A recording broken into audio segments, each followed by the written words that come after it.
Hi friends, ఈ వీడియోలో మనము రోజువారీ రాశి ఫలాలలో వృషభ రాశి వారి గురించి తెలుసుకుందాం.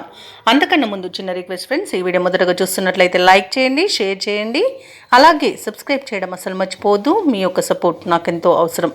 ఇక ఈరోజు వృషభ రాశి వారికి కొంత బంధువులతో స్వల్ప వివాదాలు కలిగే అవకాశం కనిపిస్తుంది. దూర ప్రయాణాలలో మార్గ అవరోధాలు కలుగుతాయి. అలాగే చిన్న చిన్న వాహన ప్రమాద సూచనలు కూడా కనిపిస్తున్నవి. కాబట్టి తగిన జాగ్రత్తలు తీసుకోండి, లేదా వాయిదా వేసుకోవడం చెప్పుకోదగ్గ సూచన. ఇక వ్యాపారస్తులు ఎవరైతే ఉన్నారో వారికి ఈరోజు సామాన్యంగా సాగుతుంది. ఉద్యోగస్తులు తమ ఉన్నతాధికారుల ఆగ్రహానికి గురయ్యే అవకాశం ఉన్నందున పని చేసే చోట పొరపాట్లు దొరకకుండా చూసుకోవడం అనేది ఈరోజు ఉద్యోగస్తులకు చెప్పుకోదగ్గ సూచన. అలాగే ఈరోజు వృషభ రాశి వారికి ఇంటా బయట సమస్యలు చికాకు పరుస్తాయి.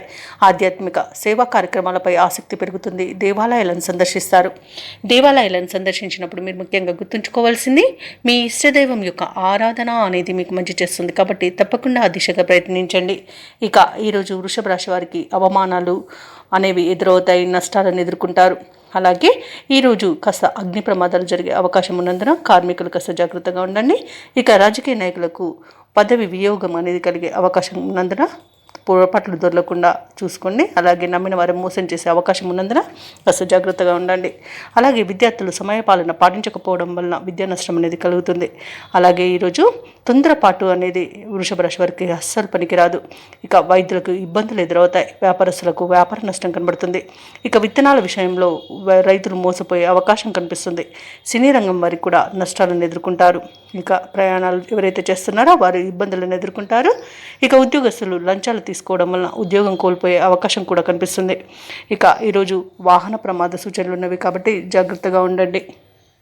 ఇక వృషభ రాశి వారికి ఆకస్మికంగా దూర ప్రయాణాలు చేయవలసి రావచ్చు. కాబట్టి సంసిద్ధమై ఉండండి. అలాగే వాహనాలను భద్రంగా చూసుకోండి. శారీరక రుగ్మతలు వేధించే అవకాశం ఉన్నందున ఔషధ సేవనం చేయండి. తగ్గకపోతే వైద్య సంప్రదింపులు చేయడం మీకెంతో మేలు చేస్తుంది. ఇక ఈరోజు వ్యాపార వాణిజ్యవేత్తలు ఎవరైతే ఉన్నారో వారు వ్యాపారాలలో కొన్ని ఇబ్బందులను ఎదుర్కొనే అవకాశం కనిపిస్తుంది. ఇక ప్రభుత్వ ఉద్యోగస్తులు ఎవరైతే ఉన్నారో వారికి అనుకోని విధంగా బదిలీలు అనేవి ఏర్పడి కొంత ఇబ్బంది పడే అవకాశం అయితే కనిపిస్తుంది. రాజకీయ నాయకులకు, పారిశ్రామిక రంగాల వారికి ఒత్తిడులు తప్పకపోవచ్చు. విద్యార్థులు మరింత శ్రమపడే కాలంగా ఈరోజు చెప్పవచ్చు. ముఖ్యంగా మహిళలకి కొంత నిరుత్సాహం అనేది తప్పకపోవచ్చు. ఇక వృషభ రాశి వారికి అదృష్ట రంగు బంగారు వర్ణం, ప్రతికూలమైన రంగు ఆకుపచ్చ, అదృష్ట సంఖ్య 9. ఈరోజు వృషభ రాశి వారు దుర్గాదేవి అష్టోత్తర శతనామావళి పఠనం, అలాగే సుబ్రహ్మణ్య అష్టకాన్ని పఠించడం వలన మంచి శుభ ఫలితాలను పొందుతారు. అలాగే పనులలో వచ్చే ఆటంకాలని తొలగించుకోగలుగుతారు.